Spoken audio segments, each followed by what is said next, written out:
And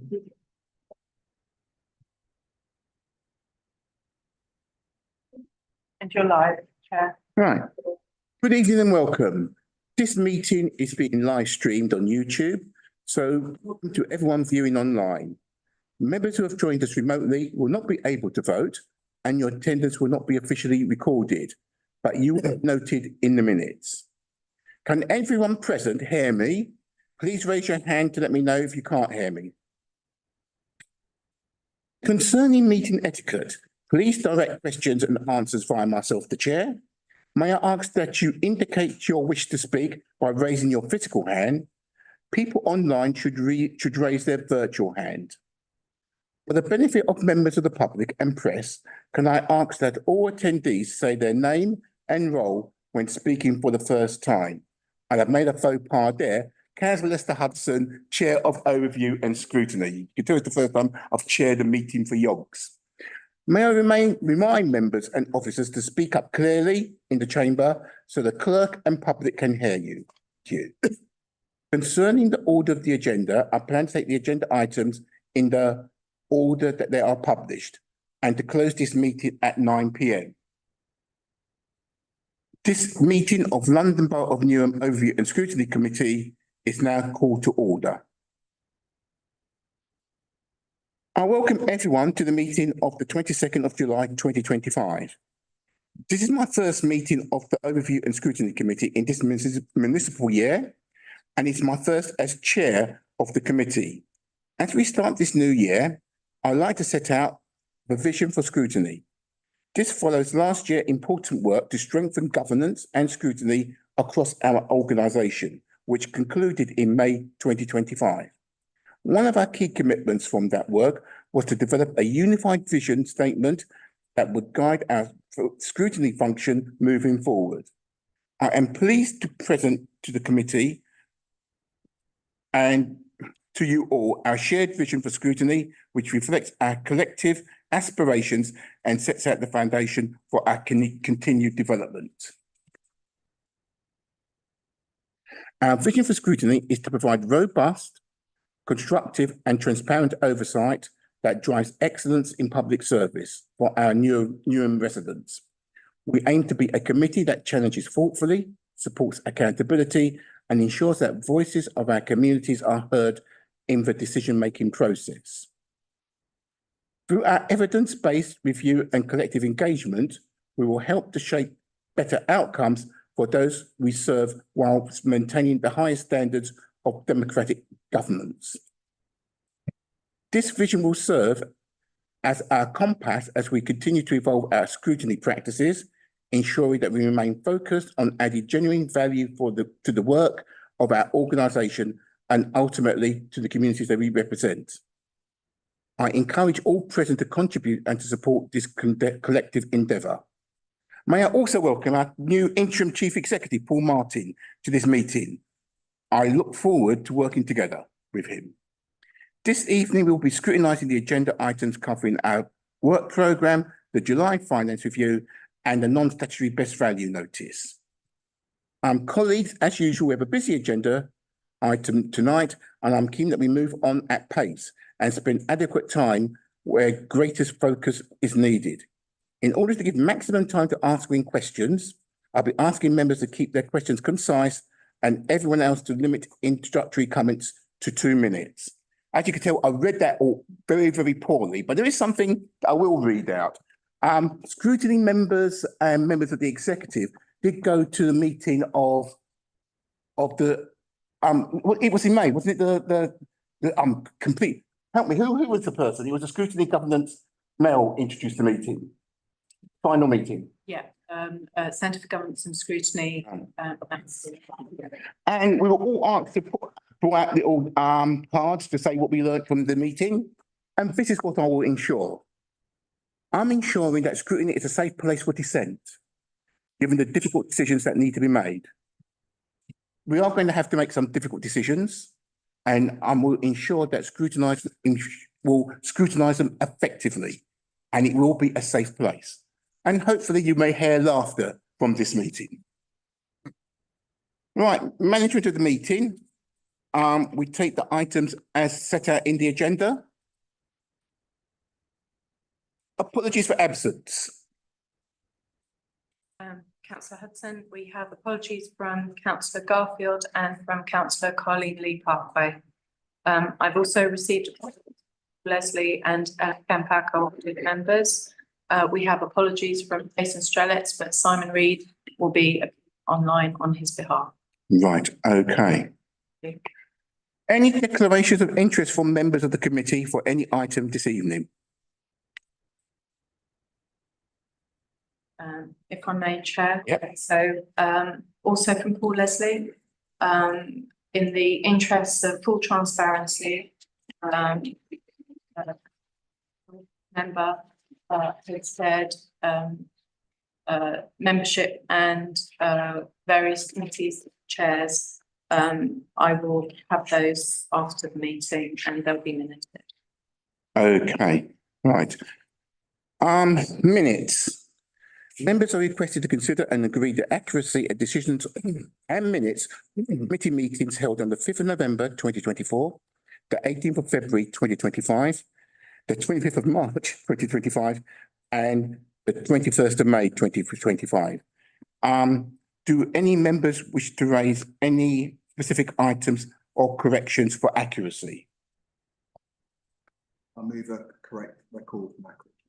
Okay, may I make a quick comment? I mean, you may have noticed there are quite a number of meetings for call-ins.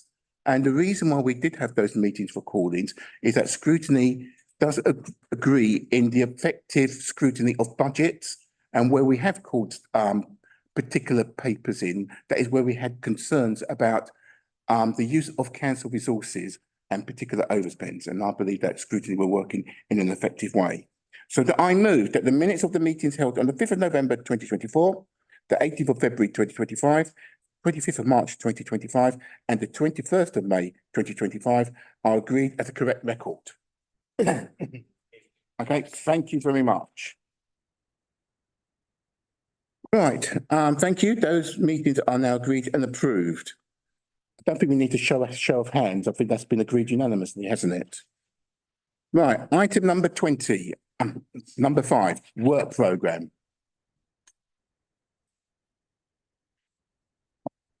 This item is to approve the annual scrutiny work programme for overview and scrutiny committee and for the scrutiny commissions for the municipal year 2025-2026.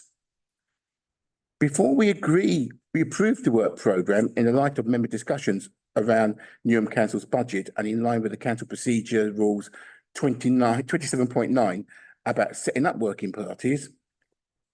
As chair, I would like to propose the establishment of a working party to review the in-year performance of Newham Council's budget.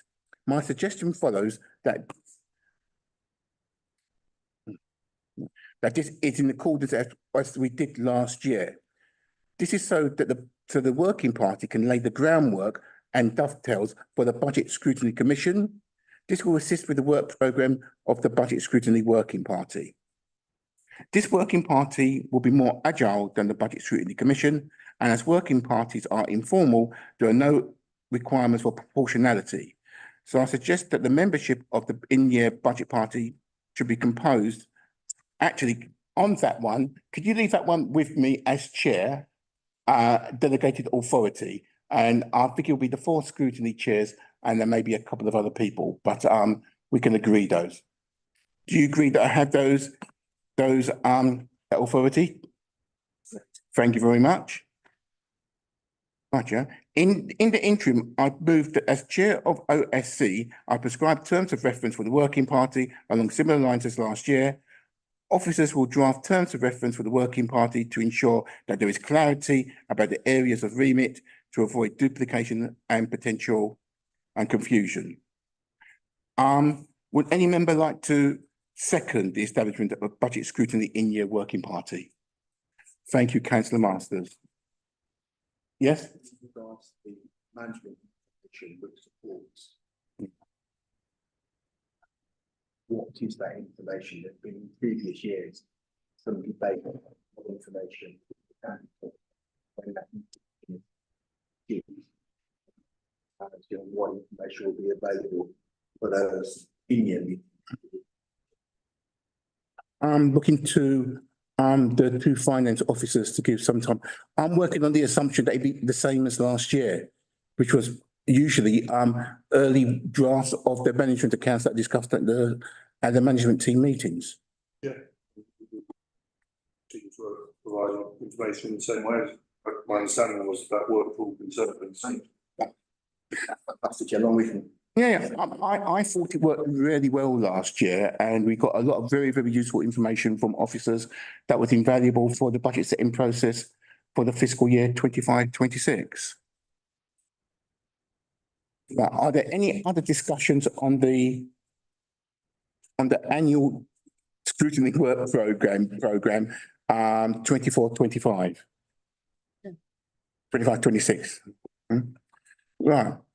Right, I agree. Thank you. I invite the committee to agree and vote by show of hands that this is agreed and approved. Is that agreed? Agreed. Thank you very much. Ahead of time. Agenda item number 6, one of the main items. July finance review. The purpose of this item is to review the latest financial review. I'd like to welcome the Mayor, the Chief Executive and officers.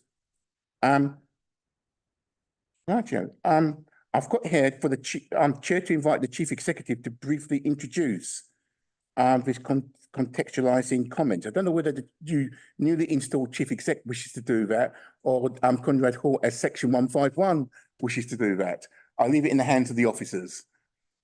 I think, given that this is my third day, should ask my colleague Conrad Hall. I thought you would say that. Conrad. Thank you, Chair. So if I just sort of briefly walk you through sort of what you've got in the papers, we could do it earlier, and then of course, as well, are also here, as well as officers from across the council to take questions. So the report's in 3 parts.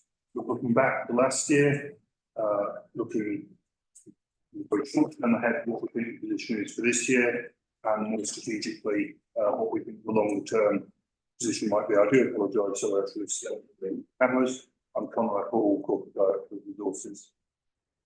In terms of last year, you have the results, financial results for last year.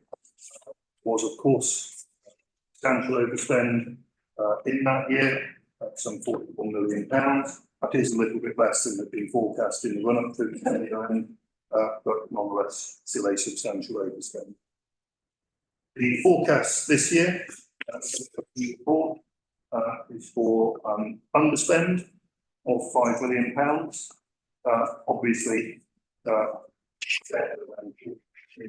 overspend, but I don't think we'll be resting on our laurels yet at this stage. And in any event, that is of course in the context of having required exceptional budgets for this year's budget event. I should highlight though, as on the early year report, the delivery of planned savings in the year, which has been a matter of concern to this committee and others, is currently at 96%, which if we could keep it at that level or even improve it a tad, would be quite a significant step forward in the previous position. I think I would probably tend to focus on the kind of looking ahead of the report.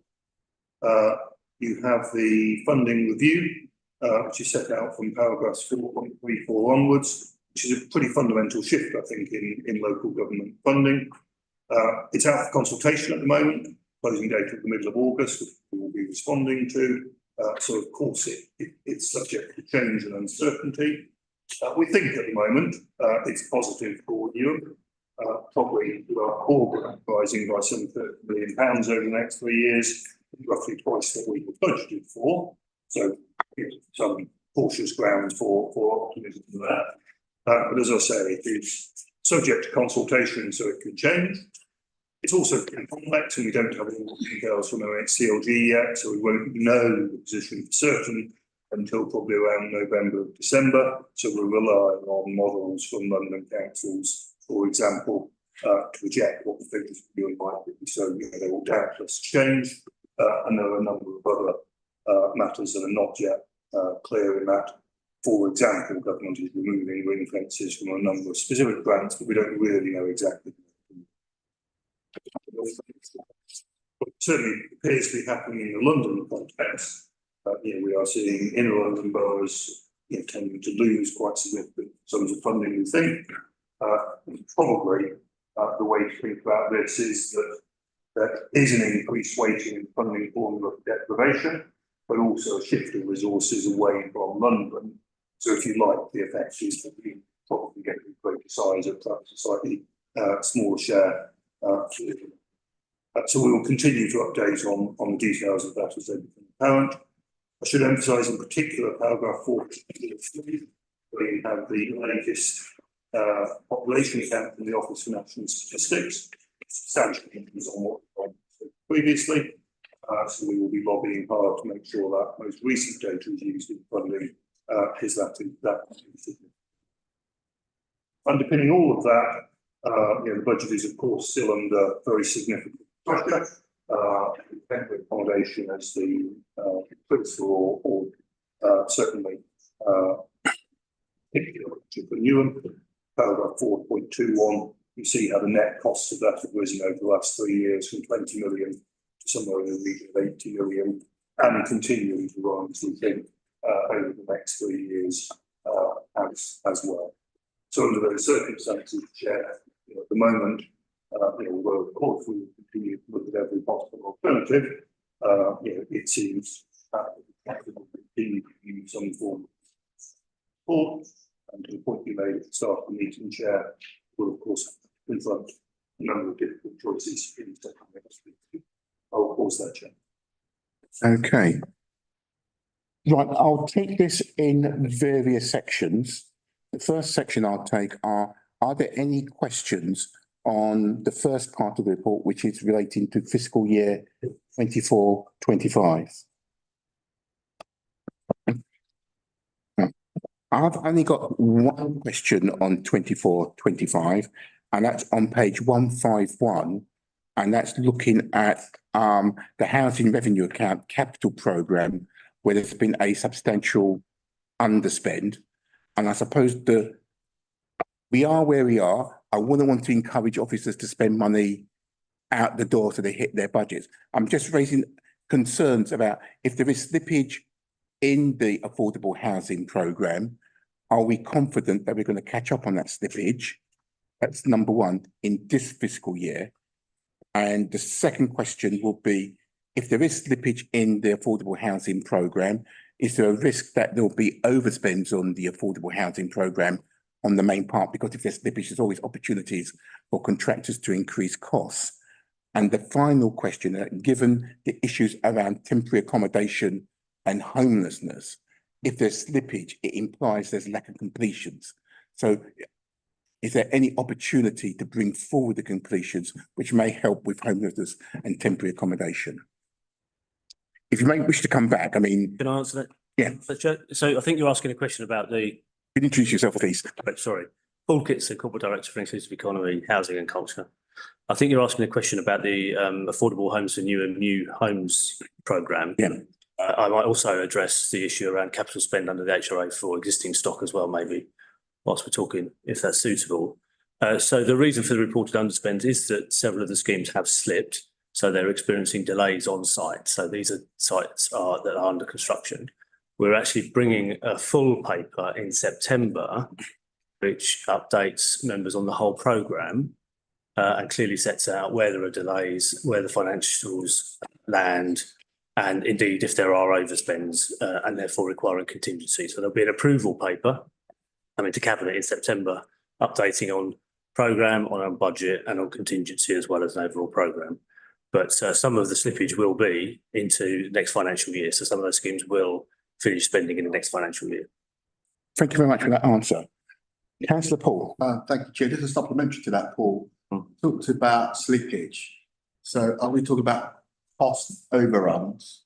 Are we talking about raiding the contingency?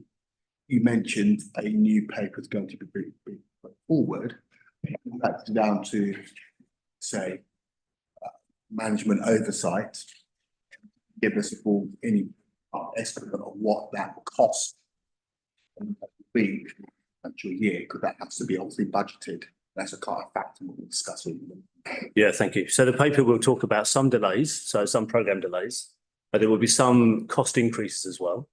The paper will talk, so we're just finalising all of those details. So council, at this meeting, I can't tell you what's that going to be.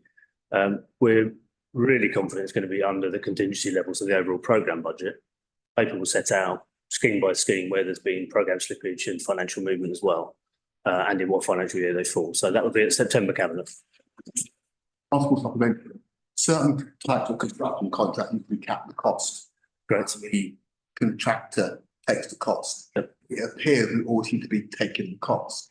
So in the paper you going forward, could you nod to that?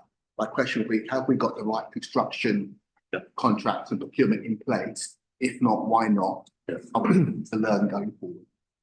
If I just respond quickly, we have obviously had some contracts where we do absorb some of the cost increases, and it's been subject for discussion here and at audit, I think, in the past. We've tended to move towards, so the newer schemes we've let contracts are tend to be fixed price contracts. So the more recent contracts around Pier Road and Cyprus, for example, have been fixed price where the contractor would absorb cost increases. So we'll set that out in the report and include where we've moved to a different kind of contractor model. And Conrad, okay, Conrad Hall. The third part of your question was around the impact of the underspend on temporary accommodation and around acquisitions. The way we approach that is, it's sort of impossible to know what acquisition opportunities will come up during the year in advance of the year. So we tend to set a relatively large contingency budget for that, knowing that in practice that may well mean that it is underspent. On the basis that the alternative would be to have to go back to council to request an increase to the budget, gets in the way of commercial transactions. So, that doesn't entirely explain the underspend, of course not, but I think it's just relevant context to what goes to the third part of your question. Thank you very much for that answer. Councillor Masters. I've just got one question around capital spend in the outturn and adults. The reduction from a planned 30.9 million down to an actual outturn of 3.9 million.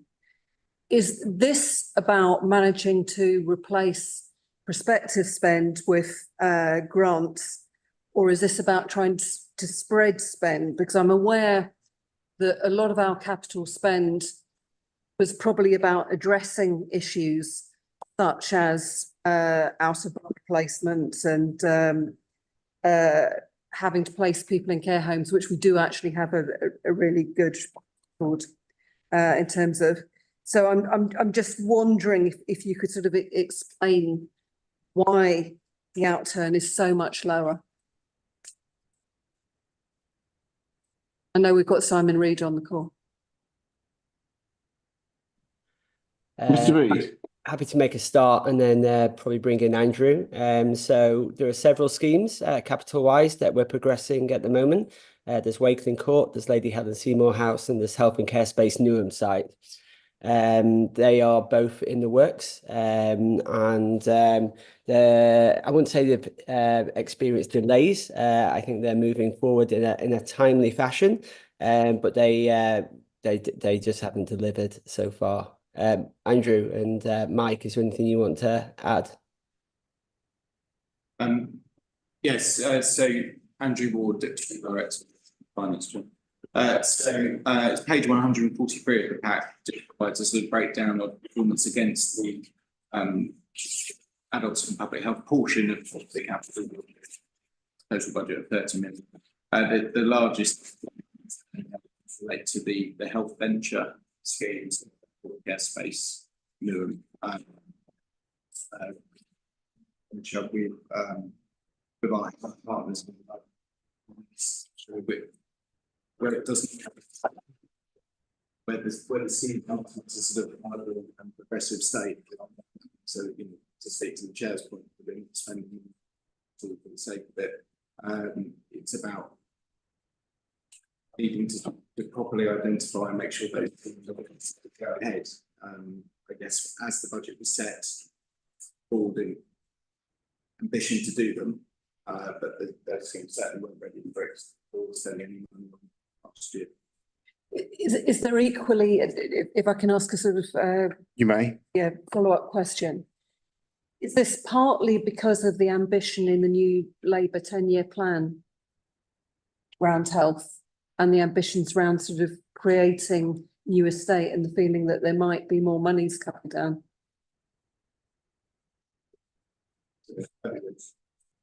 I don't think so. I think these budgets and the overall scope of the project predate that kind of initiative by some years. It's been in the budget for a number of years. It have been successful projects. I'm very with that mention. Okay. Councillor Shaw. Thank you. Lakmini Shah, Chair of Education, Children and Young People Services Scrutiny Commission. Chair, I've got a question from report A, again, final outturn position. So as corporate parents, we all want our children in care to have good outcomes and better life chances for all of looked after children. However, 6.7 million is driven by placement costs and higher accommodation for care leavers. What long-term strategy does the council have to secure more affordable and stable accommodation for care leavers in Newham, to reduce reliance on high-cost housing and prevent future budget? I'll take that, Chair. Yes, you can do. Evening, everyone. I'm Laura Eden, Corporate Director for Children and Young People Services. It's well known that there's a national placement sufficiency crisis, and London and Newham's children are experiencing that too. Many local authorities, including us, and we've done really well this year to look at accommodation for our children in care who are driving most of the cost of the placement budget. So we have 25 children who are costing us half of the whole placement budget, only 25 children, and they're in very high cost placements and they have complex needs. We have been successful. Last week was announced that we have been successful in gaining, in principle, from the Department for Education, capital to open up our own children's home for children with complex needs, autism and emotional wellbeing needs. In terms of our care leavers, we've worked with adult services regarding the supported accommodation strategy and supported accommodation. And we have a 4-bedded unit that is due to open for care leavers with high needs, and a 43-bedded complex that's going to be ready by October. We have there have been some delays in terms of the managing agent, but those properties are now going to become ours from October, and young people are going to move in. We're really confident that young people are going to take up that offer, because there was a whole co-production around looking at buildings, choosing those buildings. Our young commissioners from the Youth Empowerment Service were very involved in, the location, the design, etc. So we're really confident that as soon as they're ready, our young people will move into them. Having said that, there is a shortage of foster carers countrywide, London-wide and in Newham. There's a shortage of London placements for London children. And it's very difficult to reduce that placement spend. We are also working regionally with London to open up a secure children's home. Because when our children need to be secured or go into secure accommodation, they have to travel out of London, and it's very far. And we know that being far away from home isn't good for them. So London are going in on a regional basis. So we're doing everything we can regionally and nationwide and locally. Thank you very much. Thank you. It's on Okay, you can follow up and then I want to move on to Yeah. this fiscal year. Thank you for the answer. Councillor Terry Paul, War Councillor Stratton, Vice Chair of the Audit Committee. Just two small points. You mentioned there's 25 which are high cost placements. When will you give a time frame for that then? But also you said you hope the young people will take up the offer. That looks like a choice. So if they don't take the choice, then the cost is being incurred by us. But what I'm interested in, what's our policy of saying place? If they refuse to place, what are our options? Yep, okay. We have a whole, I'll take the second one first, because that's in my head. We have a whole policy and a care leaver offer. So it is not legal to make one of our children homeless. We can't evict our own children. We used to be able to, whether one would agree with that or not, we never had any evictions. So if they feel that they can't move into the accommodation because it's not suitable for them, or they feel at risk for whatever reasons, that is assessed, and they would then be offered temporary accommodation or another property if one was available, or a shared accommodation. So there are some options. I mean, you know, the properties were designed by young people. They're really nice. So I'm not expecting, I'm really confident they'll move in. But we can't just say, you pack your stuff and you'll be street homeless. That's not what we can do, because they're our children, and we shouldn't, you know, we wouldn't want to do that anyway. In terms of the 25 young people, they are reviewed every fortnight by the Director of Safeguarding and the senior leadership team, and finance are very involved in that. And each child is reviewed to check that their needs are still that high, that they require a placement like that, or that we can find another placement that's as suitable. Often those placements are such high cost, not just because of the building, but they require 3-to-1, 2-to-1. They're on deprivation of liberty safeguard orders. So really complex, but that's not to say that they're reviewed fortnightly so that we can be creative, so that we can think, has enough change taken place in the parent's life, for example, for them to return to their parents' care, even if it's been after years, because they have contact with their parents, to put a package around the parent or a package around grandma or auntie. So, you know, it is about creating creative ways to wrap around children differently. You've got no departmental incentive to reduce. Yes, of course, I've got departmental incentive, which is, I know that if one of my children are in a placement that costs £20,000 a week, imagine how many staff that equates to. Imagine how many staff I could be using to wrap around families, to be in youth zones, to be in family hubs. Focus. Yeah. Thank you very much. I propose that we move on to any questions on overall financial position for 2. I'll be taking questions on exceptional financial support. I know some people want to ask about that when we're looking at the medium-term financial strategy. Okay, so moving on to Appendix B, the overall financial position in Q1. I'll take this in for the particular areas. So questions on adults. Are there any questions on adults for? Quite a few questions on adults.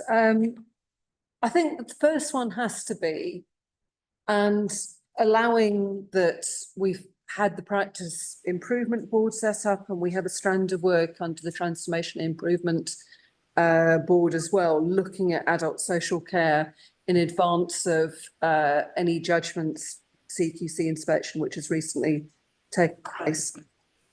What contingencies has adults got in budget for any unexpected changes recommended by the CQC?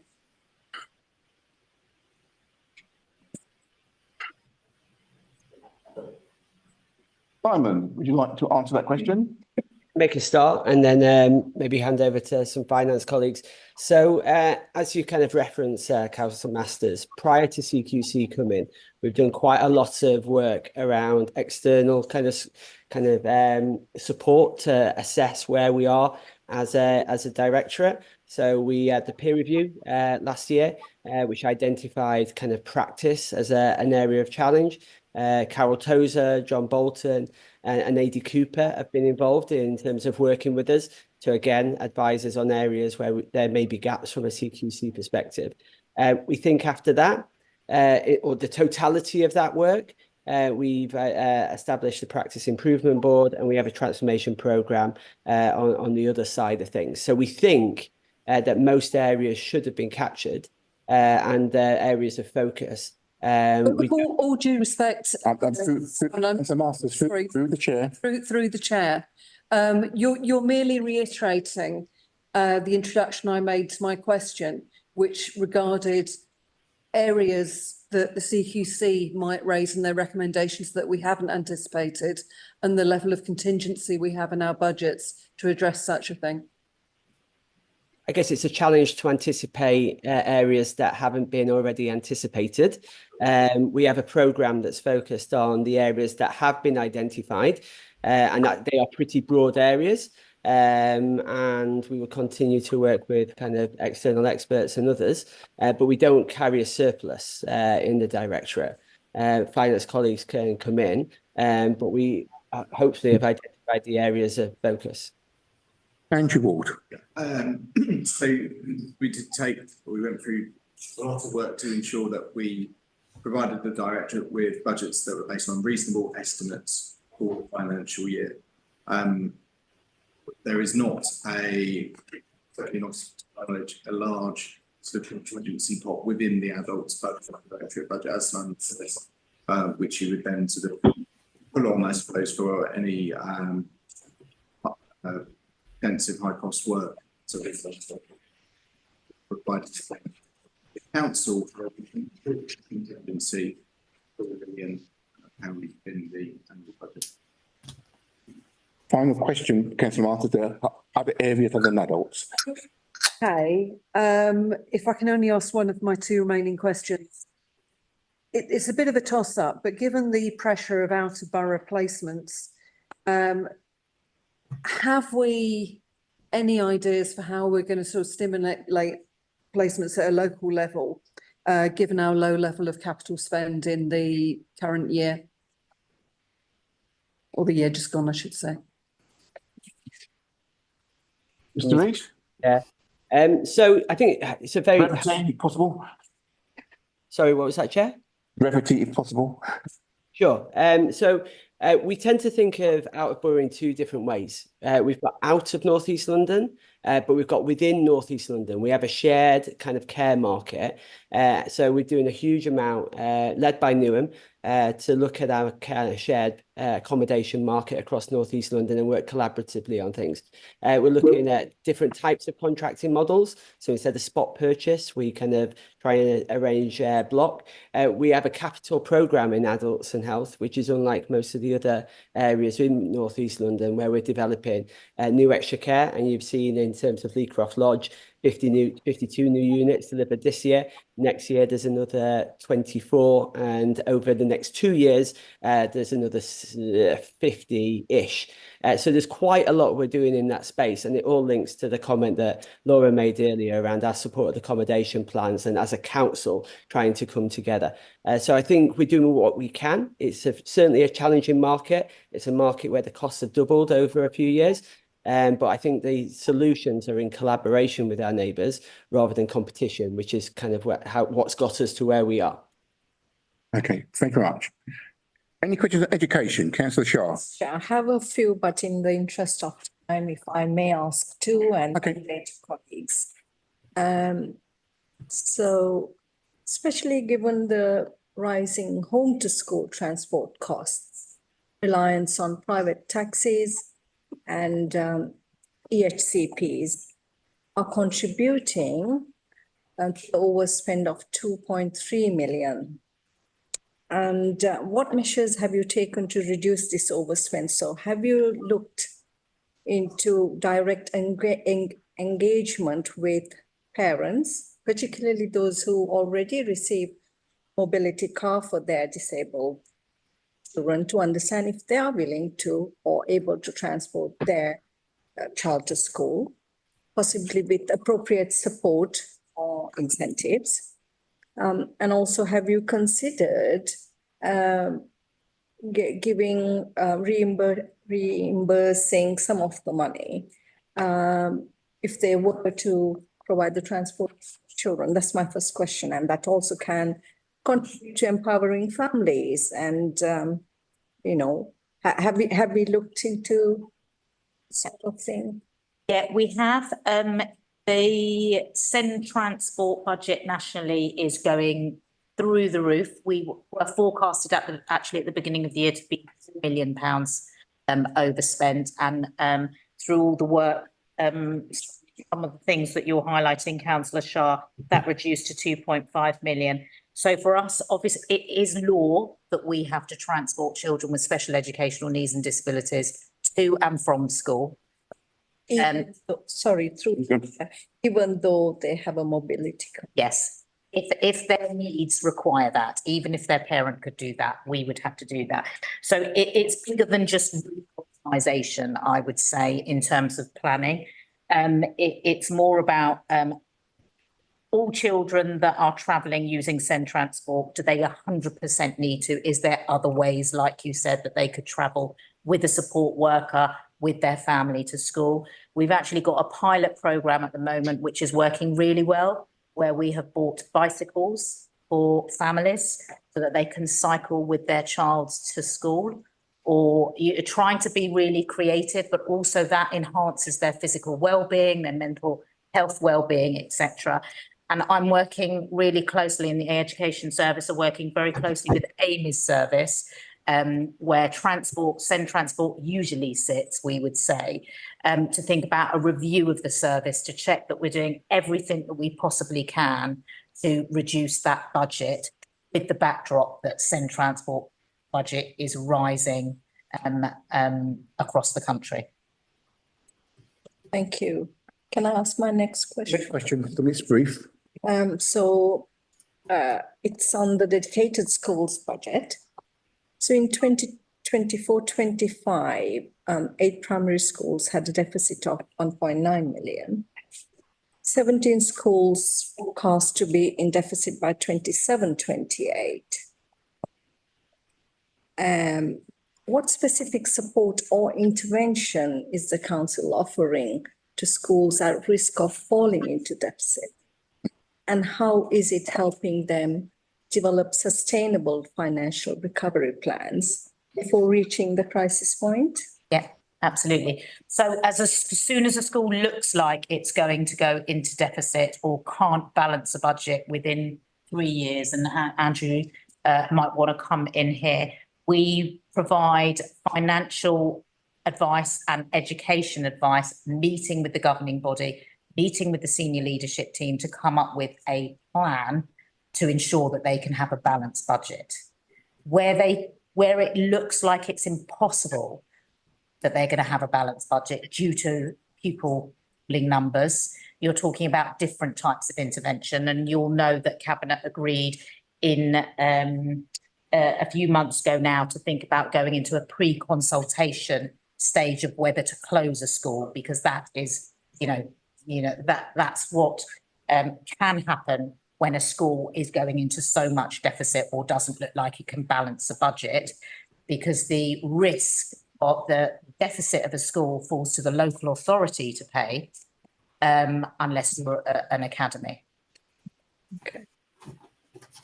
Just to answer, so just to add that the schools finance teams are subject to finance status. They're doing a lot of work with, we've got some template models to support schools over the 3 years. So reasonable assumptions on income, reasonable assumptions on, which reasonable assumptions over that time period, and everything else that a school has to pay for. And then there's a lot of work, a lot of meetings taking place with all the business managers, all bursars, all the various roles that exist within the schools and the head teachers and governors as well, to support schools to get to a balance.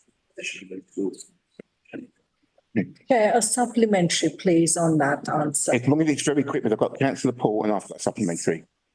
If there's 17 schools forecast to be in deficit, by 27, 28. I'm assuming you're already working with them and supporting them. Yeah. Does that mean that they won't be needing any of local authority support, financial support? To be clear, those 17 schools are schools Oh, go for it. that are getting our attention and avoid them going into that. Yeah, there's a risk. Still, the risk will remain. Thank you. Councillor Paul. Thank you, Chair. Just a slightly wider question. You talk about 17 schools going into deficit. My question about those schools who have got spare capacity, declaration of interest, I speak as the chair of government school. I note the cabinet gave permission to do a consultation on one school to close. My information and arguing form tonight. There's another school which is due to merge or escape. The question is, why haven't we taken the opportunity to do a wider consultation amongst all of us in the borough? Why just one school's merging, one school closing? Well, the issue for us is there is excess capacity in the system, including teachers, equipment, curriculum costs, building costs. And bearing in mind we're in a financial situation, I would have thought we would have taken the opportunity to rationalise across all our children, rather than slimy slice our way to a future we haven't. That is. And also what I'd say, and what I know from my talk, I think the borough could perhaps provide a bit more of a strategic lead in that area to our schools. I wonder what your answer would be to that. Why haven't we taken the opportunity to reduce costs across all our schools? Yeah, we have taken that opportunity. We have taken the opportunity to meet with all schools in two ways. First of all, is to think about expression of interest around reducing PAN numbers, so pupil admission numbers. So for some of our schools, 4 form entry, they've gone to 3, 3 form entry, have gone to 2.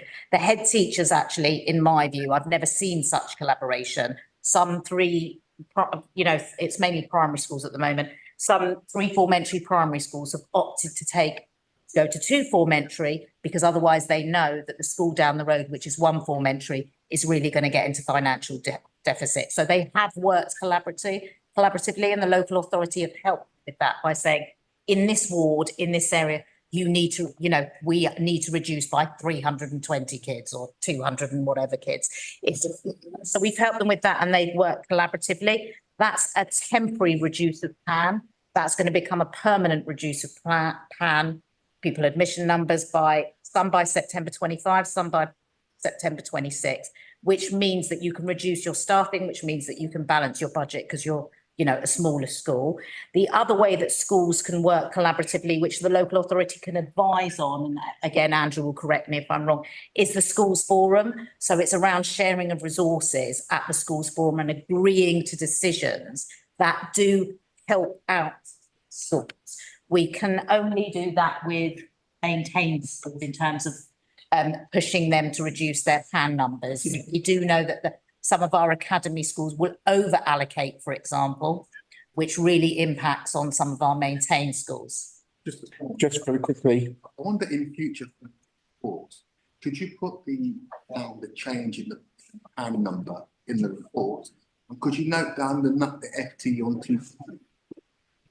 Sorry, I didn't hear. Reduction in teachers. Yeah. Yeah. I think that's the bit of information lacking. I can't test the veracity of your statement because those figures are not in the report. Yeah, absolutely sure. I've got a couple of questions, just 2 questions, and I think that we'll be able to get quick answers. The first question on the delegated schools budget in relation to the schools where there's substantial overdrafts and about to close. Presumably, if the school closes, that's a write-off from the general fund. Whose budget does that come from, and is there a budget for it? Second question, if the school closes and there are redundancies, presumably those redundancies will come from the general fund. Whose budget, and do we have a budget for it? Or are we expecting a variance?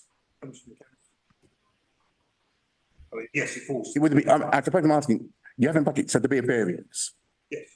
Okay. We wouldn't then sort of go to, you know, ascribing that to a particular department or service area. It would be council to do with. Okay, so okay. Second question before we move on, disposals. It's on page 171. You've got an estimated receipts of 17.6 million. Do you know how much has actually come in? given that you're reliant on asset sales? 21. The actual figure, yeah, Yes, Lord. 20, just over 21 million this financial year. Thank you very much. We're moving on to Appendix C. We're moving on to it, which is the medium-term budget strategy. Councillor Crane, I believe you have a question on this. Thank you, Chair. Thank you for the report. It's really helpful. Liz Cronin, Forest Gate North. I wanted to, it's on page 78, 1.4. I just wanted to maybe flag a risk with the tone perhaps of the report, just because it says it's probable that the council will need to submit another EFS application. I think it would be safest to work on the basis that that EFS is not going to be granted again, just because the fiscal situation is a nightmare, and it would obviously be more, it's great if it does come, but it would be much more prudent to plan on the basis that it's not. And working that through, it feels like there's almost complacency in the report, and I feel like it needs potentially to be more urgent to send a really strong signal to MHCLG that we're not going to leave any stone unturned when it comes to trying to avoid having to go back to this and the really difficult decisions that we're going to have to make. So yeah, it was more a point on the tone of the report and trying to convey that urgency. So urgency. And again, on that point, that the timeline that's on page 232, I think it leaves us very little time if we're going to be, having these a zero-based review and councillors and members of the public reading these cuts. It feels like there's a very short amount of time to get to February. So I would hope to see a real urgency in that timeline and ideas coming through. I think that's addressed to you, Councillor Ali. Thank you. That's a very good question. And clearly there is, as I think has been introduced already, that there is good, reasonable progress so far, but we cannot be complacent. Clearly, there's a lot of work to be done, and we are working on the budget setting process. We started much earlier, and very shortly you'll hear how best we can engage with our wider council colleagues. That's in the process. At the same time, we are looking at all budgets. We're looking at savings that we discussed last year. We didn't take those. We have transformation program. We have the improvement board, which will also be contributing towards what we're trying to do here. At the same time, the zero-based budgeting exercise is already being undertaken at the moment. That will identify the services which are in the 4 different quadrants, whether high performing, low cost, or low cost and high performance or whatever. And that's coming through. And as a part of the process, we will be looking to make sure that we review those services. Clearly, there is a difference between statutory services and non-statutory services or discretionary services. And even with the statutory services, we need to decide it doesn't have to be provided the way we can be providing. We'll have to look at alternative ways of delivering, new models of delivery, the quality that we're delivering is, are we delivering, if I may say, Rolls Royce or a Mini?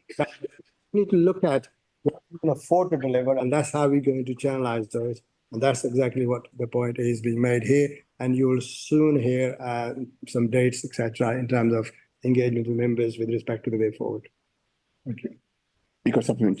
Very quick supplementary, thank you, that's really helpful. The zero-based review, are you able to say a little bit more about what the report will look like? Is it going to be very quick in this is what we're spending on? Is there going to be analysis cut as part of that zero-based review? Just more information about what you expect. I mean, that analysis is currently in the process.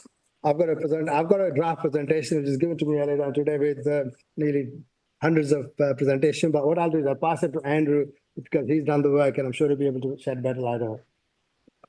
Thank you. Yes, we're just quick regard to 1.4. I think the intent there is just to be realistic about the position, really. That given, even though we've rescoped the MTFS for the next fiscal year, it looks like there is a 50 million hole, and that is after we deliver 2/3 of the 18 million savings, if you like, in the MTFS program. That is not a small number of savings to deliver out of the budget. So that's our most reasonable assessment, I think, challenge. And I think the comments in here that are probably implicit through the report and reflected in section 1.4 is the realistic The policy develop, well, the development that zero-based budgeting is part of to try and not rest on our laurels and try and find more savings. It is part of that. So I think it's envisaged that you'd see the results of that as new savings proposals. And absolutely trying to strike the right balance here in terms of my tone, but you know, we have to be a sort of realistic, I think, to state that we should be continuing discussions here with government about that. I don't think I could sit here and tell you that you say quite a quick savings top of the 18. Councillor Paul and then the Mayor, can you both be pretty quick because we are overrunning on this item? Yeah, just to probe into question really, and I'll start off section 6.1. Failure to take up to the budget challenge in the hope that things could get better could mean the council facing very difficult decisions to be made in a short space of time in the run up to the budget in February 2026. We've got to cut 50 million by the end of the year. Doesn't feel like we are making progress. What I mean by that stuff, which you've got, Councillor Ali, which you have published. It's okay saying you've got it, but the residents need to know what's being cut. You also say in the report, by the end of autumn, but no date in there, you're going to have a consultation about prioritisation. We're asking residents who are not experts to prioritise what they don't know, they're just going to say what they want. And the other thing is, when you're going to have that general discussion, when you will say what stuff you're going to cut.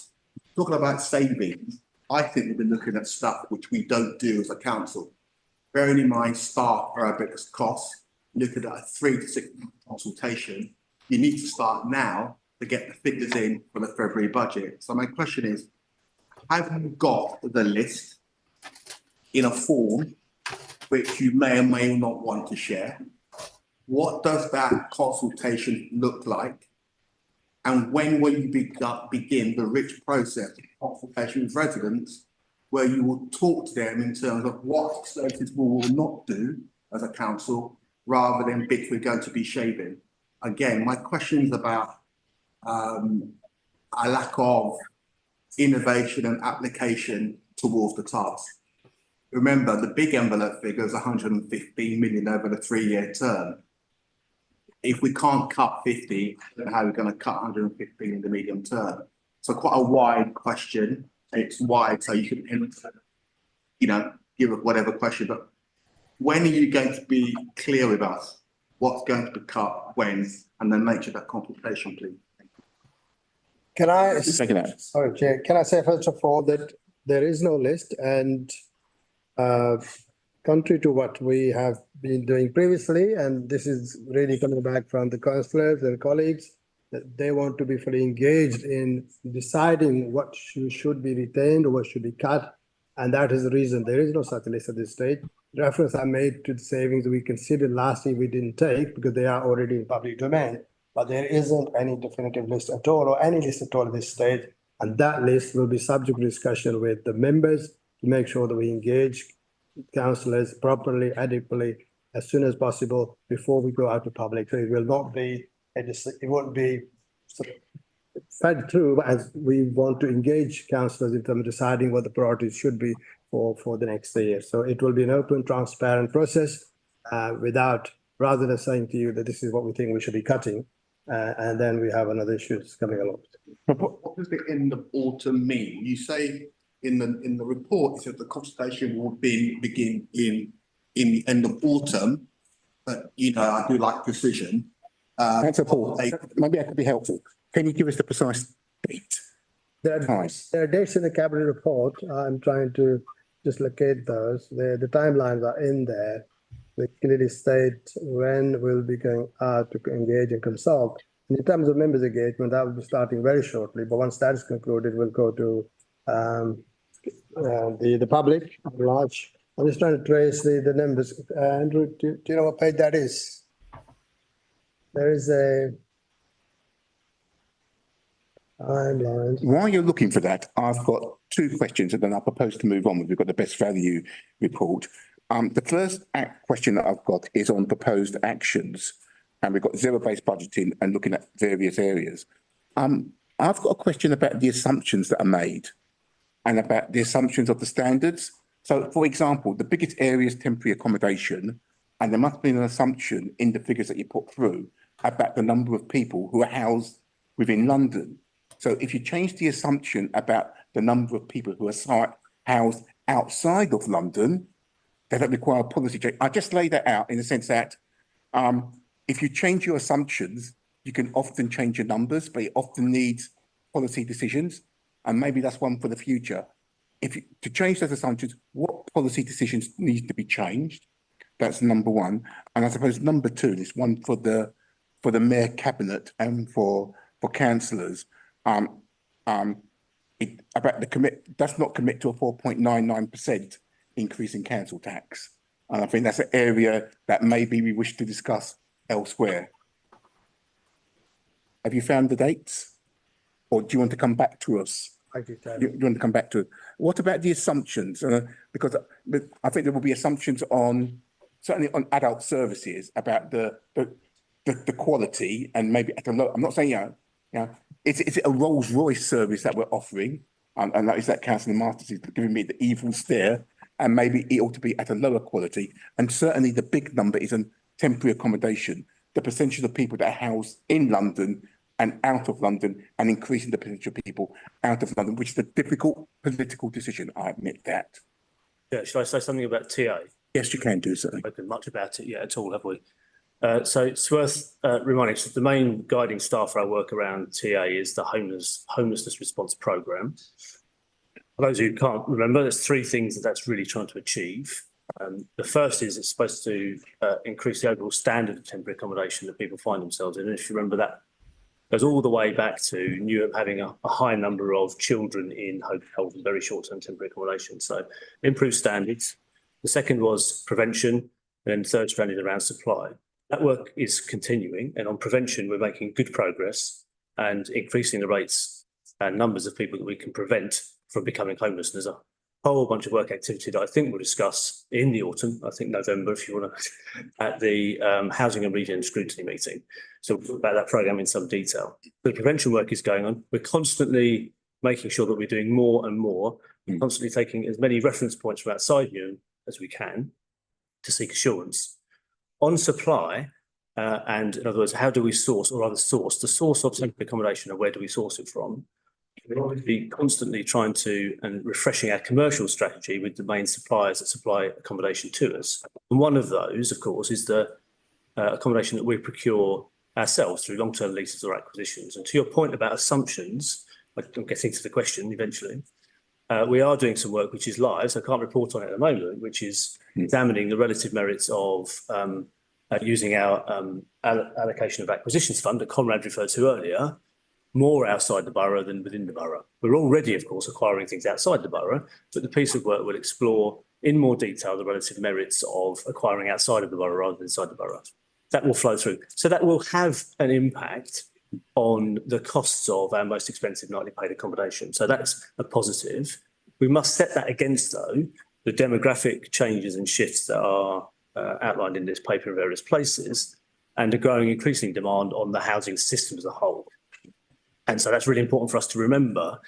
More people are in Newham, people are still moving out of their private sector houses, they're selling up basically, so there's fewer private rented homes. The pressure on the homeless application services getting bigger, and so we're admitting more people in. But there's some mitigating work, and that's the best way to see it. Mitigating work is constantly being refreshed. We'll take reference points from the Task and Finish group that was undertaken by members. We'll take reference from our support at the Transport Transformation Improvement Board, and we'll continue to look at people across London and elsewhere to find the right solution. So you're right to raise it. So we're constantly testing the assumptions, constantly trying to find out which levers, if you want to, which levers we would move to reduce the cost down. I'm sorry, Councillor Paul. Conrad have the last word on this one, and then we'll move on to the best value. Just to help on the assumptions, so paragraph 4.22 of the main report student about chemical accommodation, which is mainly recent experience. 60 net new households going into temporary accommodation month.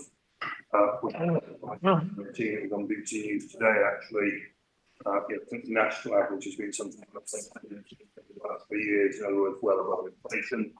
That produces a number, some 75 million pounds, 115 million gap. In other words, this continues to be a kind of really significant point. And at paragraph 4.26, it's just that it's price, so even 1% assumptions around pricing, has impacts on those costs over the next few years. So you're right, it is hugely sensitive. And these are assumptions for planning purposes, as Paul Gibson has explained. We're trying to do a lot of work and turn those into reality.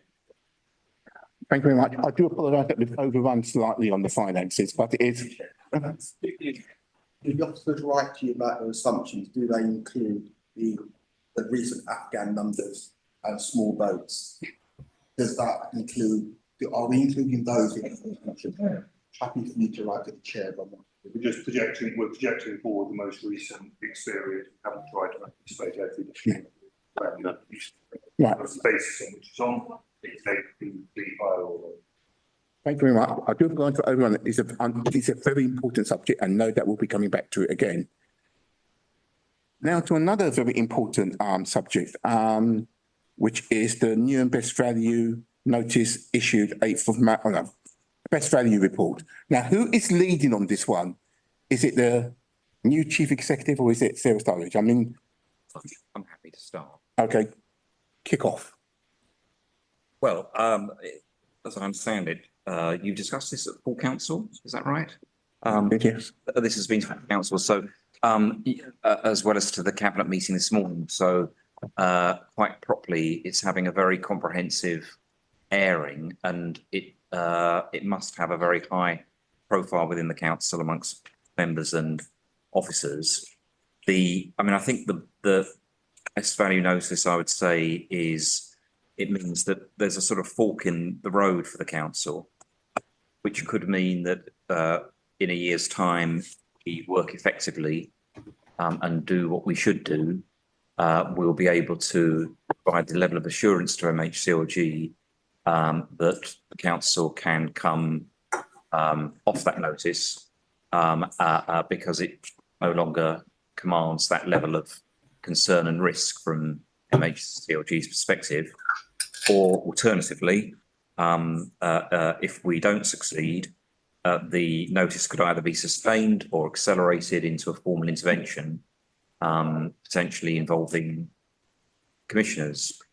And so what is at stake is really important for the future of the council and its democratic control. I think it's important to say that the issues raised in the best value notice are ones that the council are already aware of. But in a sense, what the notice does is to crystallise issues about which the council was aware and was dealing with and grappling with. So it's not in that sense a new set of insights, but a high level summary and crystallisation of that which we already know, and things that we're already working on. But as you've been saying in your earlier questioning, we need to work at them faster, more effectively, and at a greater pace. And we're greatly assisted in that process by the independent board, which my colleague was Mr. Whiteman, who I could see on is on screen, and the board that he chairs. And of course that predated the best value notice. Importantly, that board remains in place, continues to be enhanced. So I think it's to Newham Council's credit that the board was in place prior to the issuing of the best value notice. And all of the feedback that I've had in the first 3 days in post is that the council officers in all departments are working closely with Mr. Whiteman's board, that they're gaining value from the insights of the subject specialists that are on that board. And, you know, there is sort of cause for a reasonable degree of optimism that we're making progress. So, yes, so in summary, Chair, and obviously there may well be questions on this, and might want to invite Mr. Whiteman to add to what I've said. But I think this is a really critical moment for the council and for the future of the council. There are some councils in Newham's position that have managed to turn themselves around and have that notice rescinded after a period of time. And there are others that haven't had that fortune and where escalating intervention is necessary. And I'll say here, as other places, we should use this opportunity to unite the council in our different roles as officers and members, for the mayor and her cabinet, for all councillors, particularly for this overview and scrutiny committee, that we work together in our different perspectives and roles with the shared objective that in a year's time, that notice can be lifted. Thank you very much. I think at this point, I would like to invite Rob Brightman to say a few words. Thank you very much. Done last year. Thank you very much, Chair. Good evening, everyone. It's very nice to see you. I won't repeat what the Chief Executive has just said. I think that was spot on. I will make some additional points, if I may. Just by way of background, sometimes councils get a best value notice over governance. Sometimes they get a best value notice over their finances, even though they're, you know, and sometimes they may have a good finance, but they get a notice because of worries about governance and vice versa. Your notice is a mixture of both, isn't it? Concerns about governance and the medium-term financial strategy. The improvement board that we've put together has experts on adult social care, children's social care, finance and medium-term financial planning, estates and managing the management of assets, as well as an advisor from the LGA to see the ongoing progress being made of the peer review. And crucially, two experts on housing, one focusing on the quality of housing management in response to regulatory concerns, and the other looking at the area of temporary accommodation and some of the points that you heard from your CFO earlier and from your and from Mr. Kitson as well, from Paul, about what you're doing to look at TA. It's worth saying we don't therefore have experts on culture or environmental services. We have our assessment based on the best value notice is that it's not that you haven't got issues to deal with on those services, but they're more usual or more common. Your best value notice in particular is about governance and the medium-term financial strategy, including therefore the management of adults and children's budgets, housing, and the use of estate. So we do look at performance data and we will comment on all services, but I hope it's useful to focus on the particular areas of expertise that we have put on the panel on the board to try and help you out of the notice. We were set up by you as an assurance mechanism to give you advice. Of course, now we give some assurance to MHCLG as well as part of their process. A couple of more points and then happy to take questions. I mean, I'm obviously interested in your views around governance.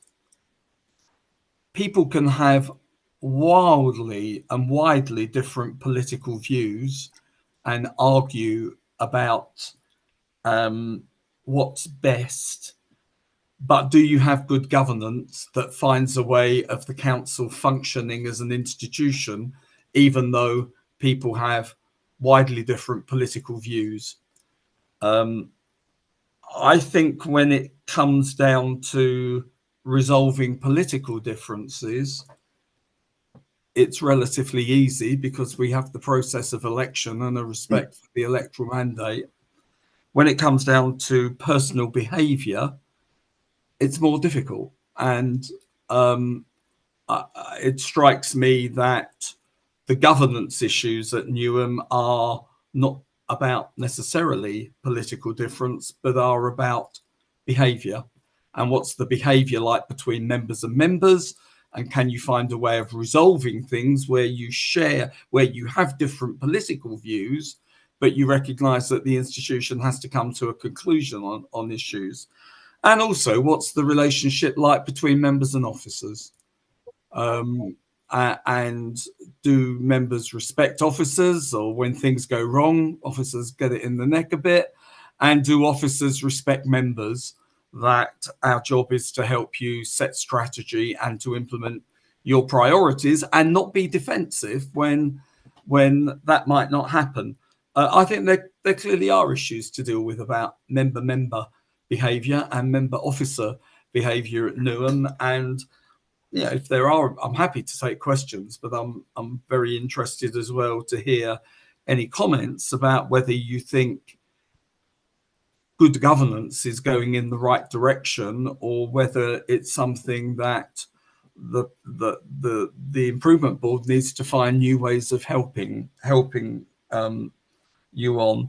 And most of all, the areas where you have some service difficulty, I hope that the experts can bring insight to that. Looking at an area like temporary accommodation, we have asked questions of where other authorities conduct audits on people in receipt of support. It can be found that time has moved on, and that sometimes up to 30% of people are inappropriately receiving support. When that audit takes place, do you then review policies in order that gatekeeping is strong, in order that people are not in receipt of temporary accommodation in a way that might not occur elsewhere?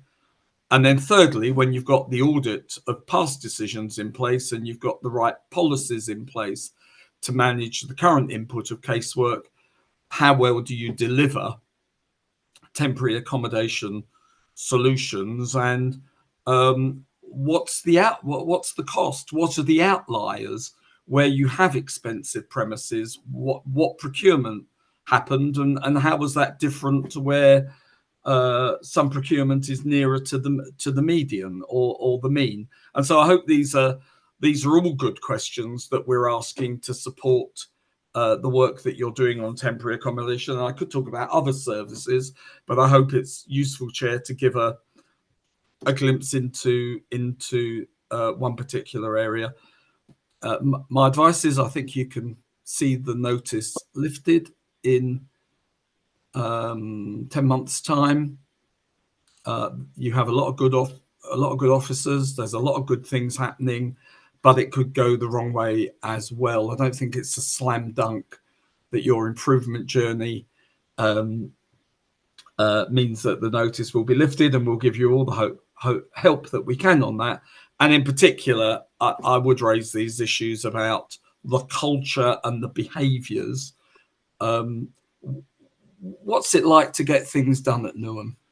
Do things get done, or do small things get, unbelievable amounts of argument? Whereas hopefully the argument or difference would be reserved for the bigger things that make a difference to residents of the borough. And these are questions that we'll be asking to try and help you position yourself on what changes you want to see in these issues of better governance.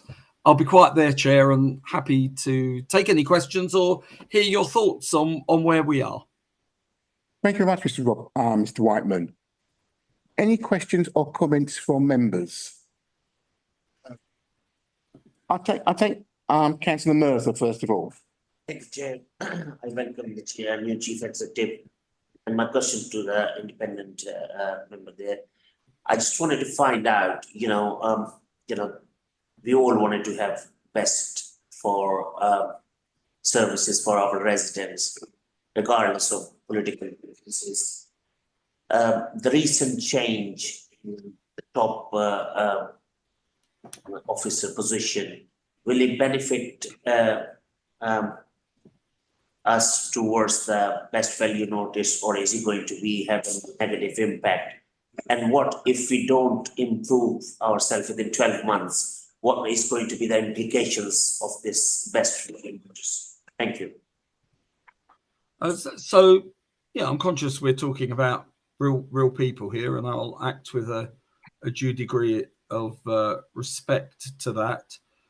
My view as your improvement chair, and I can't speak for the department, but I imagine for MHCLG, is that if you've taken the view that you want an experienced chief executive to take you through the next year or so, then although overall we hope to see the development of, you know, sustainable structure with people in post that stay in post for a long time and your turnover at the top is reduced, although that's the long-term aim, I think the view of the panel, and as I say, I can't speak for the department, but clearly in Mr. Martin, with sparing his blushes, you've appointed somebody with huge experience and pedigree of helping authorities improve when it's difficult to do so. So I think this change will help you. But, you know, I don't make light of that's very difficult for individuals. And I think we all have to act with a degree of discretion about how far we go in a discussion, because we don't want it to become too ad hominem about people's strengths and weaknesses. But overall, yeah, you have a chief executive who I believe is better equipped than virtually anybody to help you in your next chapter. Any other member?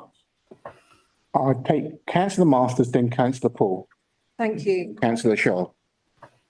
I don't know whether we want to get onto this topic at this stage, but one of the issues mentioned in the papers is the higher levels of churn within senior management. And I'm just wondering how the presence of a transformation and improvement board has affected that and the desire of people possibly to fill some of those posts. And I'm just wondering how we balance the very important role played by these outside experts and respect for our own senior management, whether they're existing or coming in to fill gaps. I'll say something about that if I may. I think having the panel helps, because although we act collectively, we do build individual relationships with chief officers and talk through succession planning and issues with them. You know, there is a bit more turnover than we would want at the moment, isn't there? And although some of that is deliberate, you are also losing some good people. Now, you know, sometimes people may have been here a long time and they decide to move on, but overall, we do want things. You will want things to settle down soon, and you may need to make some more changes in terms of, you know, the chief executive will have a view about the quality of senior leadership. But on the whole, I think we're in a position where I am seeing some people leave relatively quickly that you would hope to keep.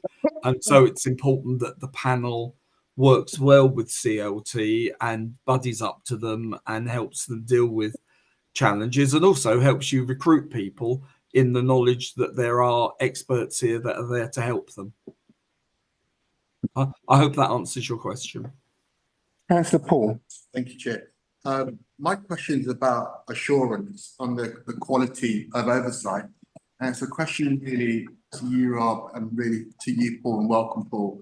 And I must be showing my other hat, I'm Vice Chair of the Audit Board as well. So we've got the Improvement Board, but where is the visibility, Rob, of what you discuss at that board? And how do we, like a laser-like focus, ensure that everyone doesn't, I don't mean it's derogatory, pats themselves on the back and say, what a great job we're doing. And then in 12 months' time, you get a naughty letter from the government just walk in. Where's the check and balance Yeah. on what you're doing? And then let me finish. And for Paul, what I'm not sure on is what is the relationship with MCLG on a regular basis? Yes. Do you talk to them on a monthly basis? And let me finish. Is there a formal written record of your discussions? Because obviously what we don't want to happen is in 12 months' time, again, we get a multi-letter, we get the 3 commissions walking in, and we say, if only we would have known that 6 months ago, we would have changed ourselves. So I really want to know, how does the improvement board show its homework?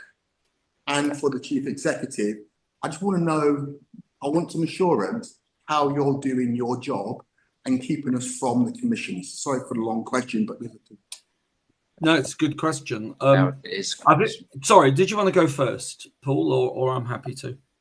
I don't mind really.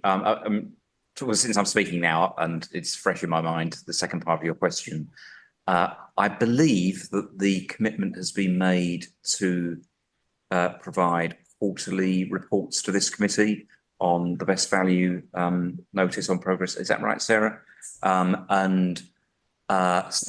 So I think that might provide the best vehicle and process and regularity to keep you informed of our progress as we see it against the principal areas highlighted, and also our relationship and dialogue with MHCLG officials. In fact, I've got my first meeting with MHCLG officials this week. So, you know, you're right that it's important that, I think probably what's at the heart of your question is that we don't give you, you know, excessively optimistic summaries that reassure you, and then you subsequently find that wasn't borne out in practice and reality, and that we're accountable for the work that we're doing and the progress we're making, and equally for any challenges and issues that we face along the way, and being straightforward about that. And I think candour is really important actually in this. And the councillor made a point about senior staff turnover. I was just going to say on that, if I might take that opportunity, I'd be amazed if the existence of the improvement board was a factor in any issues of turnover or challenges in recruitment. On the contrary, I think that talented professional people warm to challenge and to commitment to continuous improvement. So I think it's perhaps even potentially an incentive for being in Newham that there is that opportunity. There may be other factors that exacerbate the skills shortage, which all local authorities face, but Newham faces potentially more intensely than others. So I think that I'm not for a minute saying that Newham doesn't face a challenge in that area. I absolutely think it does, and it merits a study of its own almost. But I don't think it relates to the improvement board or its work. So sorry, just to return to your question then, in summary, I think the proposition at the moment is that we report to you quarterly, giving you hopefully the level of detail that enables you to question us and hold us to account. And how often do you meet with the Director General? Well, with the Director General, I'm not sure we will be meeting with the Director General. So it is initially with more junior officials in MHCLG. So the meeting that, you know, is arranged for this week is with more junior officials, and I'm sure that maybe that's something that I would talk to them about, the opportunity to talk to more senior officials as well. But we need to be realistic that MHCLG is watching quite a number of councils down the country. And I'd be surprised if Newham was at the top of that list. So I think we need to keep it in proportion. Rob? Well, the latter point is completely right. The Director General for Local Government is visiting a council under a best value notice this Friday. I would take it as a good thing that they're visiting them rather than you. And so they do visit councils higher up on their radar. Before the best value notice, I would write to the chief executive and the mayor with a summary of what was coming out of our improvement board meetings, and I'll give you some examples of that in a moment. I think now, as was said, it's important that there's transparency on that, because we'll be giving those thoughts to the department as well, and so it's only right that we give those thoughts to the council and to overview and scrutiny too, in order that you can question us on them. The sorts of things we've said so far are, I mean, lots of good things about things that we see that are good, but to focus on some things that we've said should receive some attention. We think you need a clearer narrative for staff. I think staff understand about cuts and austerity. I don't think they understand what the council wants in terms of excellence, and how the council has a model to get much better, and how productivity and efficiency is a good thing and a positive thing, not always just about making cuts. And we've advised that a clearer narrative would be better. We've made advice on adult services that, relatively speaking, you have a lot of people receiving a little bit of care, and that's quite an old-fashioned model, where you tend to make people dependent on the council by giving them a little bit, and most councils focus on giving tailored specialist support where people need more of it. But to cut back small amounts of care as actually promoting dependence on the council rather than independence, and that your adult care provision, with about the fourth highest spend on older people in the country, does look quite old-fashioned, and we've made some recommendations to review that. We've made some recommendations that we think the way you manage your estates, this is the corporate estate, your assets. We don't see a developed corporate landlord role. We'd like to see a more strategic vision for assets, about how that underpins services. And then that can maybe play a role in what's the strategy of using assets and your capital capability in order to reduce your very high costs of TA. And a number of my colleagues on the improvement board are involved in a deep dive at the moment, helping officers to look at that. So I hope that's helpful in terms of some of the advice that we've given. And now, of course, you'll start to see this in the transparent quarterly reports to you on the advice that the improvement board is giving. I think the other thing, Councillor Paul, is, who guards the guards is always a good question, isn't it? I think us working together with your external auditors and working with the regulators in order that there is we build from each other, in order that we have a rounded view, and don't go down the rabbit hole, but actually we give a consistent message to Newham about the things that we see. I think we're quite keen to do that. Thank you. Councillor Shah, I believe you had a question. Thank you, Chair. If this is not the forum for my question, I would like you to stop me. So, Rob, you spoke extensively about the culture and relationships, member officer and member to member. So as a scrutiny chair for education, EY, CPS, I work very well with Laura. I don't think I've been ever disrespectful. I work with the cabinet member, and I'm assuming my colleagues do the same. So I know sometimes we ask difficult questions, as on behalf of our residents. We all have a vision for our residents. We want to give the best of services. And so it's still in the report about the culture and relationships. Who will be monitoring this, whether we are in love with each other? And would you be coming to the ONS members and speaking to us? Or who will monitor this, culture and the relationship? So it's a really good question. In well-run councils, you monitor this, and everybody has a role in expecting good behaviour from their peers. And it isn't that somebody else is behaving badly and that's bad, isn't it? Everyone has a role in making sure that people behave well. Forgive me, I'll say something quite. I'll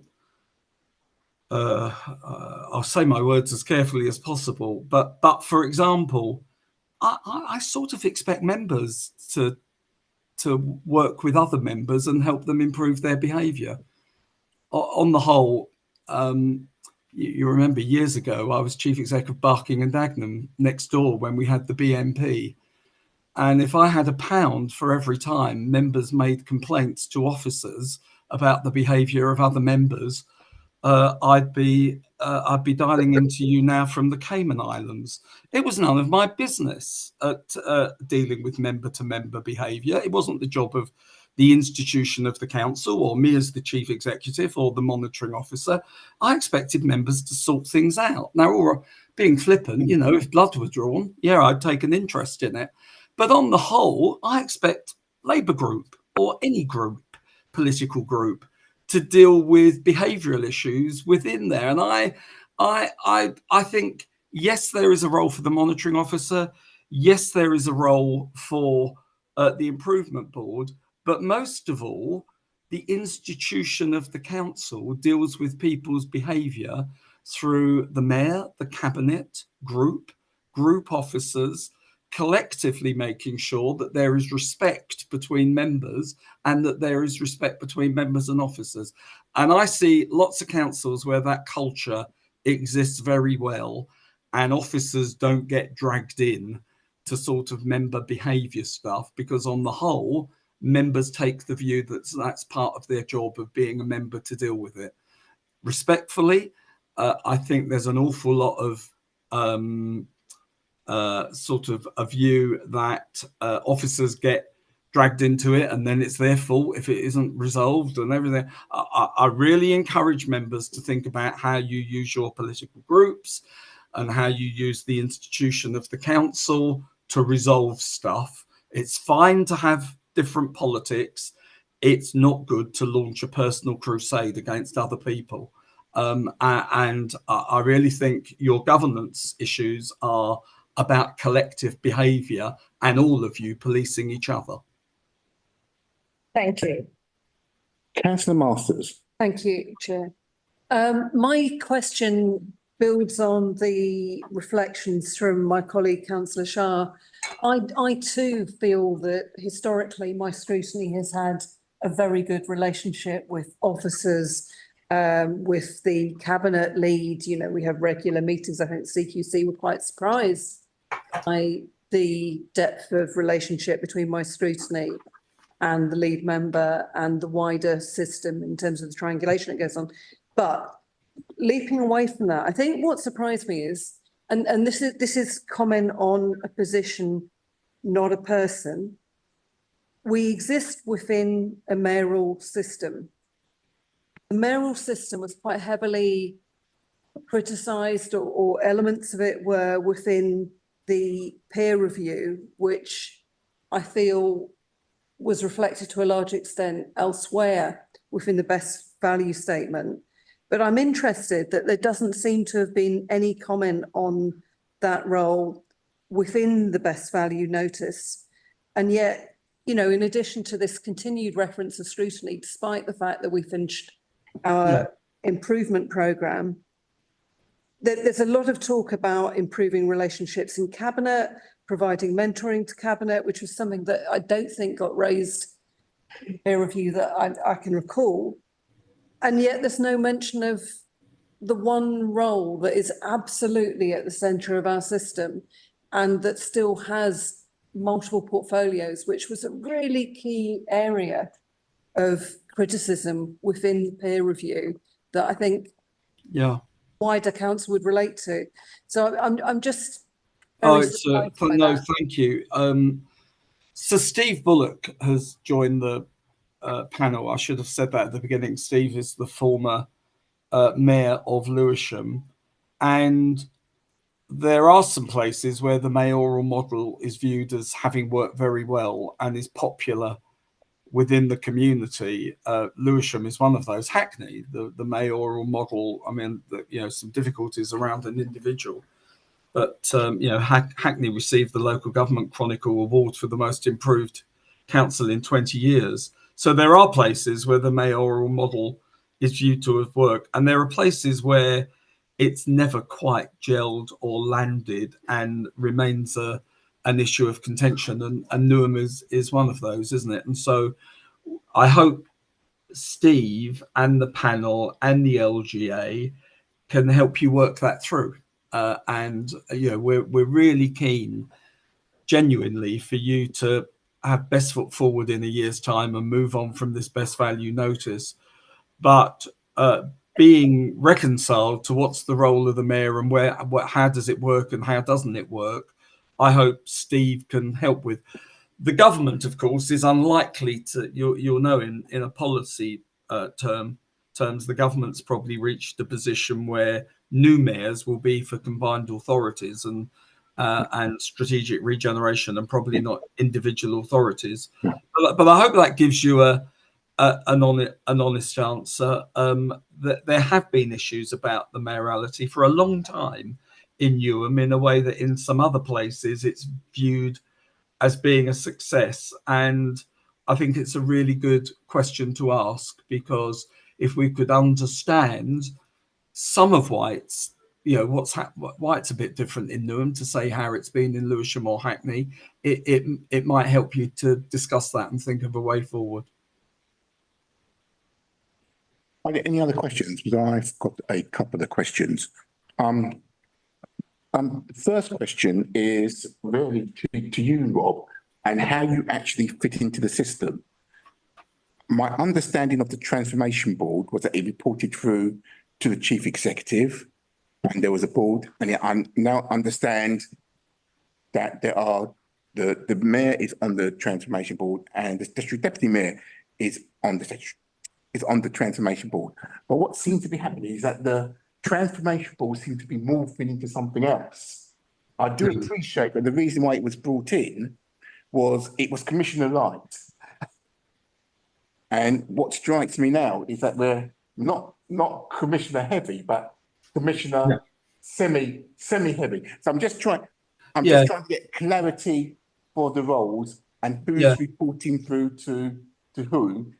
And and may I add another point, is that obviously the Transformation Board is coming out with recommendations for the budget, but there doesn't seem to be any scrutinisation of those ideas. If you see, if you could answer those questions, please. I think as we have become an improvement board as much as a transformation board, and where councils receive ESF or have a best value notice, they have an improvement board to give you assurance and to give assurance to MHCLG. It is usual to have the leader or the mayor on that improvement board, because governance and decision making is part of the improvement journey. And the deal is that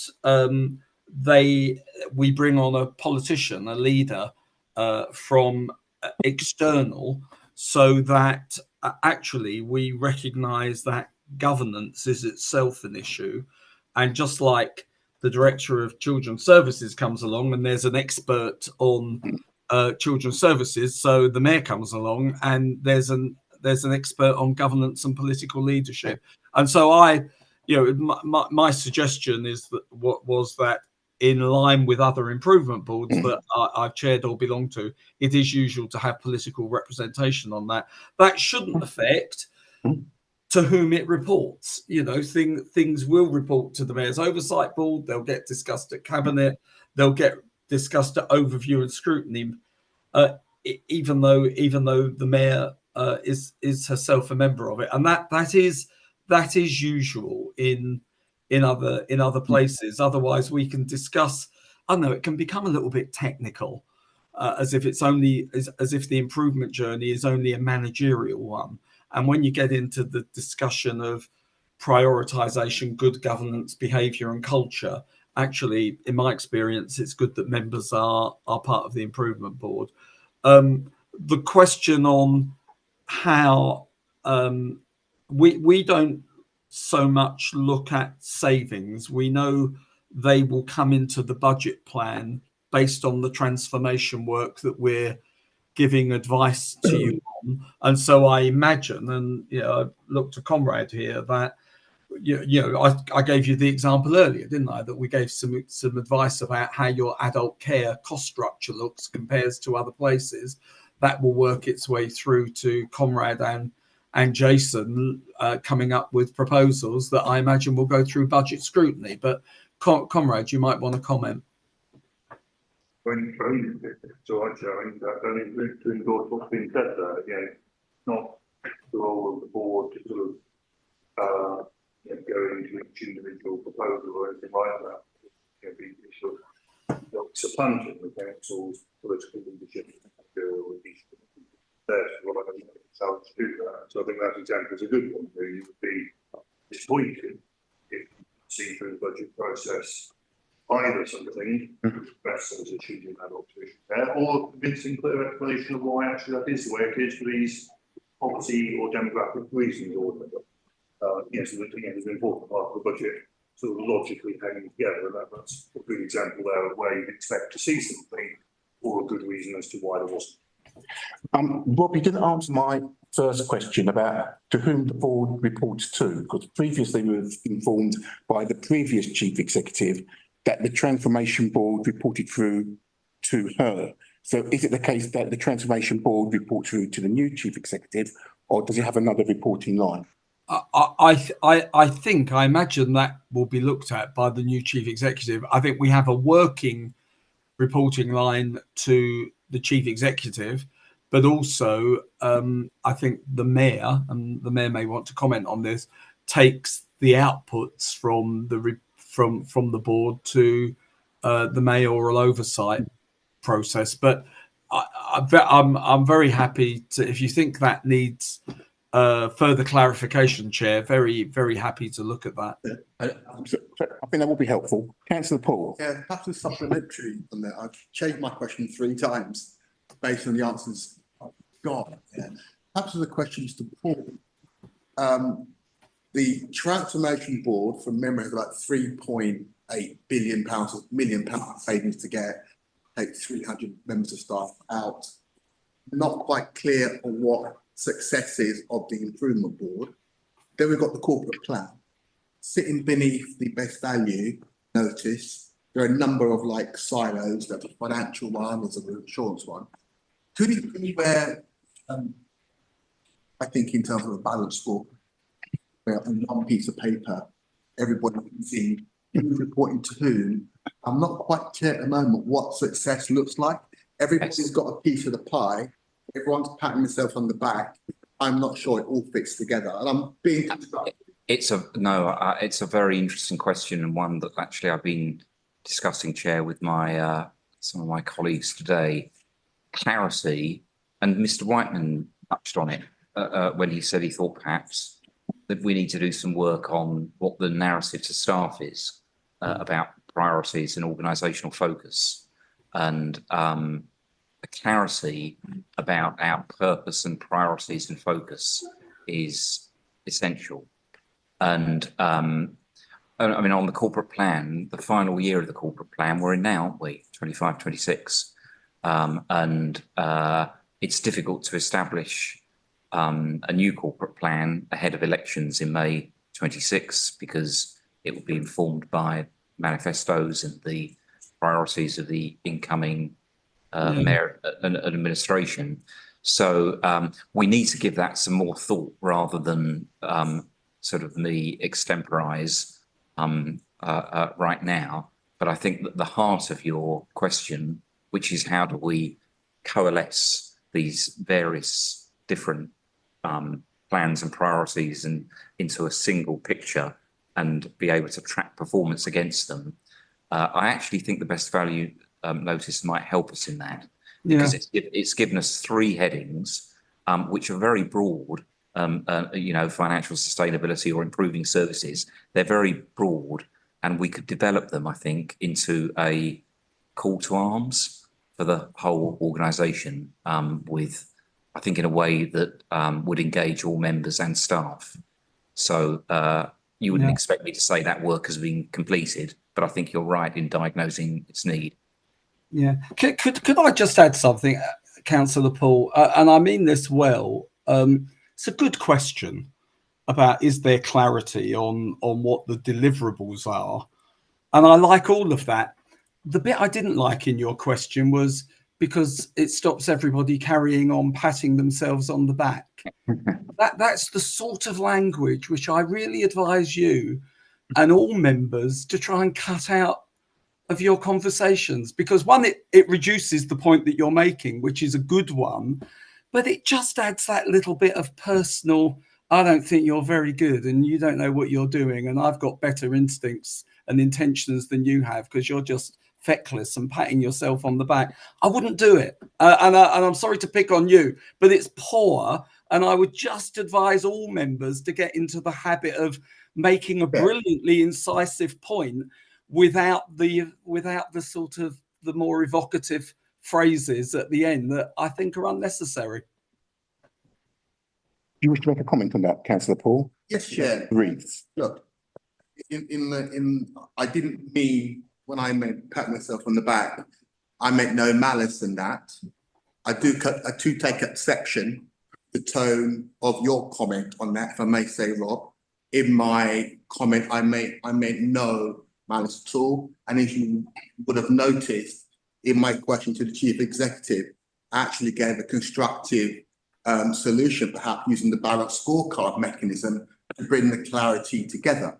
If I had just said patting himself on the back and stopped, I might agree with you. But I went on to add the constructive solution to the assertion I made for the clarity of the argument. And on that note, Chair, I would rest. The comment was made in a positive manner, and I want it noted I do object to the tone at which the response came from Mr. White. I've got two questions to ask. What strikes me is at the present moment, the biggest issue is management instability.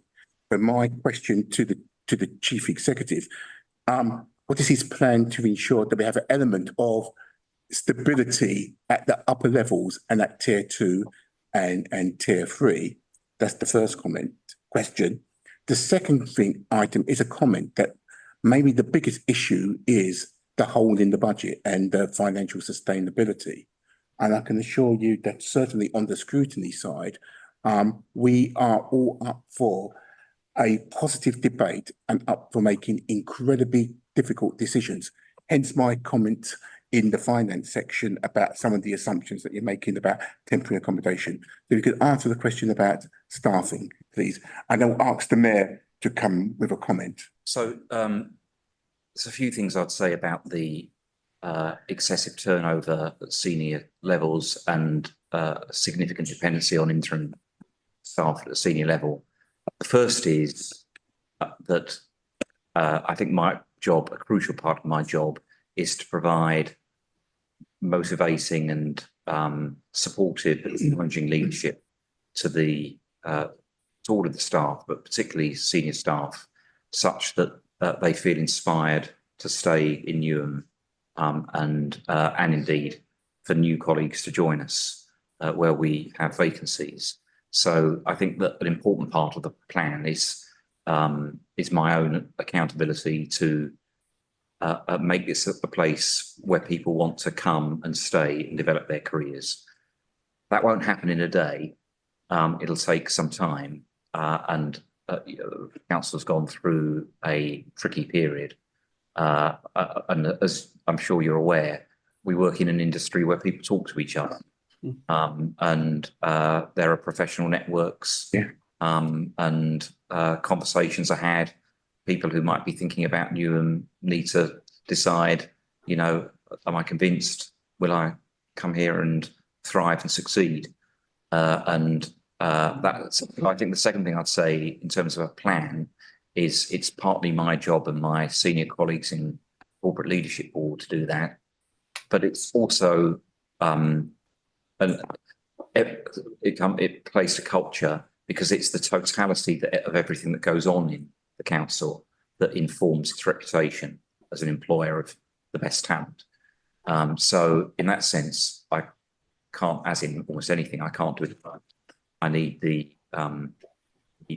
positive contribution of my senior colleagues and of councillors to help make that a reality, so that it's possible to project Newham as a brilliant place for people to come to work, to come to develop their careers, which I'm sure it is, because the challenges and the opportunities are immense. So I think it's an achievable objective. I think everybody's got their part to play, but I think that I've got a particular and specific part to play, and I think that's the basis of a plan. I mean, there'll be more detailed plans, and possibly we need to think about our narrative, how we brand the council, how we make sure that it's a competitive and attractive place to come to work. Here. It's a big piece of work. It won't be complete in a short period of time. And indeed, I think we'd have to be realistic. In recent weeks, it's challenging. Yes, but I'm certain that we can get there, and I'm absolutely convinced that Newham has got the potential for being an outstanding employer.